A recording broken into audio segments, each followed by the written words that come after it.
What's up, Packer fans? My name is Paul Brettel. For those tuning in for the first time, I'm the site editor over at Dairyland Express, where we cover the Packers, Brewers, Bucks, and Badgers. I also have a new article out every Monday and Friday over at CheesheadTV. Moving forward, I'll be putting out a few of these videos each week just to further discuss some of the articles that I've written.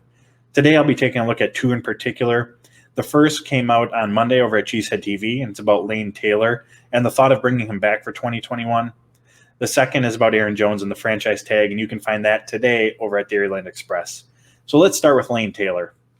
When we think about the Packers' upcoming free agents this offseason, of course, it's the aforementioned Aaron Jones, Corey Linsley, Kevin King, Jamal Williams.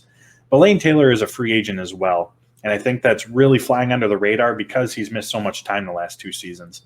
In 2019, he appeared in only 2 games before ending up on IR.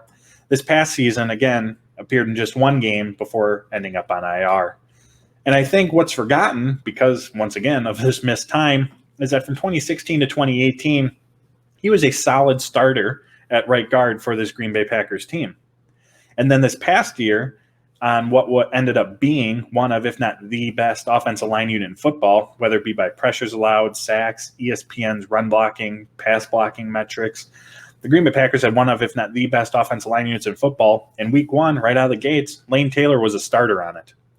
Obviously, we don't know, coming off a season-ending injury, how he's going to bounce back or what he's going to look like, if he's going to be able to regain some of that old form. But what I feel pretty confident in is, whether it's with the Green Bay Packers or wherever Lane Taylor may end up, is that he's going to be competing for a starting job. Like I said, just last year, he was a starter on this offensive line.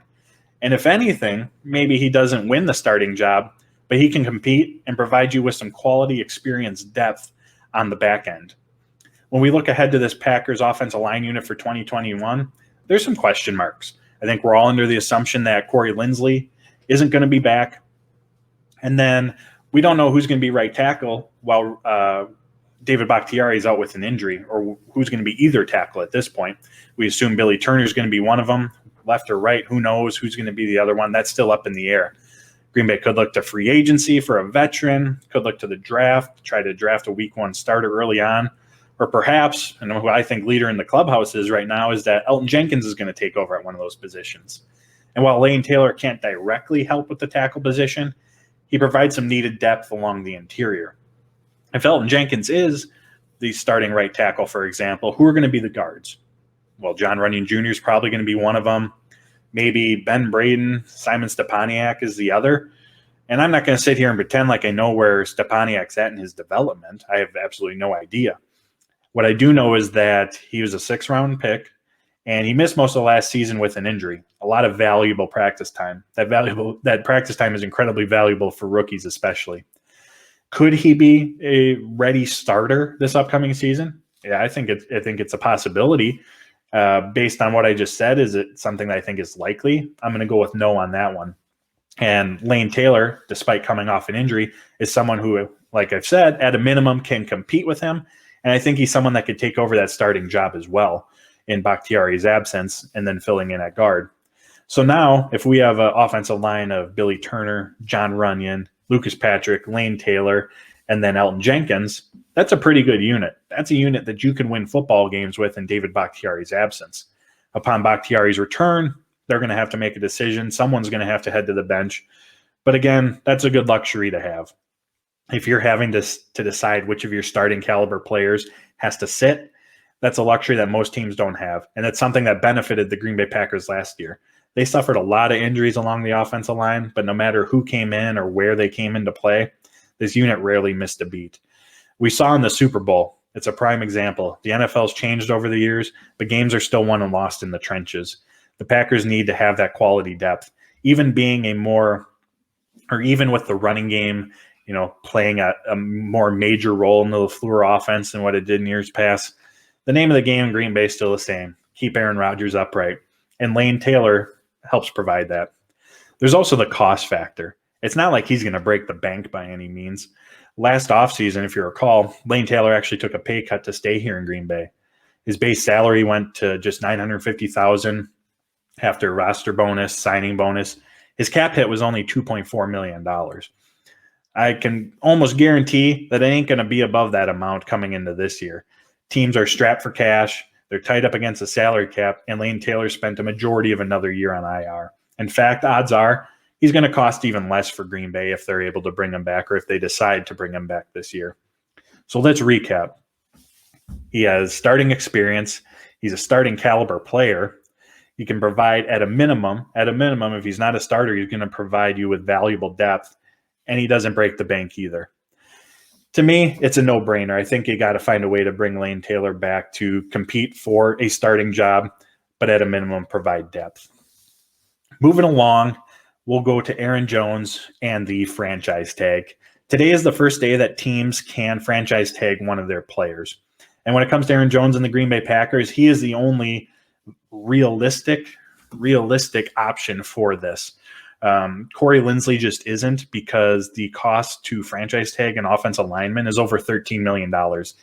That number is inflated because of the tackle position. It's a premier position in the NFL, but $13 million for a center, even Corey Linsley, who's coming off an all-pro season, that's just overpaying, and it's not something the Green Bay Packers are going to do. So he's just really not an option for this.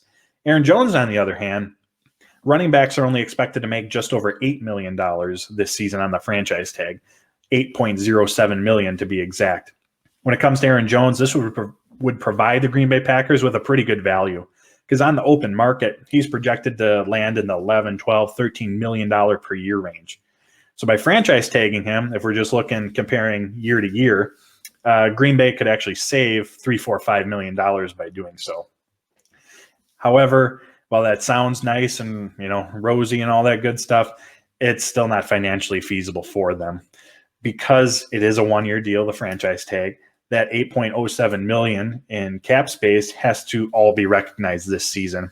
There's no spreading it out. There's no magic tricks that Russ Ball can do. That entire $8.07 million has to be recognized. And for a team that's just restructured David Bakhtiari's deal, cut Rick Wagner, cut Christian Kirksey, and still finds himself $11.4 million over the cap, placing the franchise tag on Jones is going to send them back around the $20 million mark. It's not that they can't do it if they absolutely wanted to, but financially speaking, it just doesn't make any sort of sense for them, just because they have to recognize that full amount this year. It's really unfortunate, because I think it's safe to say that at least from a pure football perspective, we all want Aaron Jones back. I mean, the last two seasons, he's got almost 2,200 rushing yards, almost another 900 through the air, 30 total touchdowns. This offense just looks different when he's on the field. And while we'd all want him to be back, the multi-year deal appears to be, that window is about as close to shut as it can be. At least that's what it appears like. And the franchise tag just isn't an option either, both financially speaking and the fact that the Green Bay Packers just don't hand it out very often. There was this article on Monday from Over the Cap. The Packers are the only team in the NFL since 2011 that hasn't used the franchise tag once. The last time they did was in 2010, and it was on Ryan Pickett.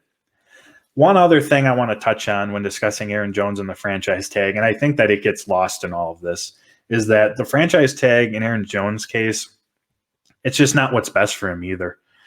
Like I said, the franchise tag on a per year, for comparing 1 year to 1 year, could be $3, $4, $5 million less than what he would earn on the open market. It also doesn't provide him with that, long-term stability. It's not a 3-4 year deal. It's just the 1 year. And for the running back position, especially, where there's such a small window, such a finite amount of time for them to make their money, get their guaranteed money, this is just the opposite of that.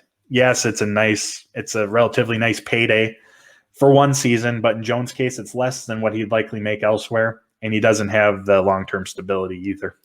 So I just wanted to bring that up, because I think that gets lost in this, and for the player, it's not what's best for him either.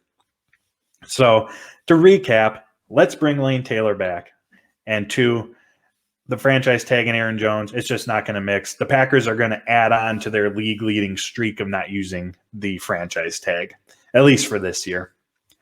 Thank you for joining me, everyone. I hope you enjoyed it. You can follow me on Twitter at Paul_Brettel. You can find all my work over at Dairyland Express and CheesheadTV. Thank you again for joining me, and we'll see you soon.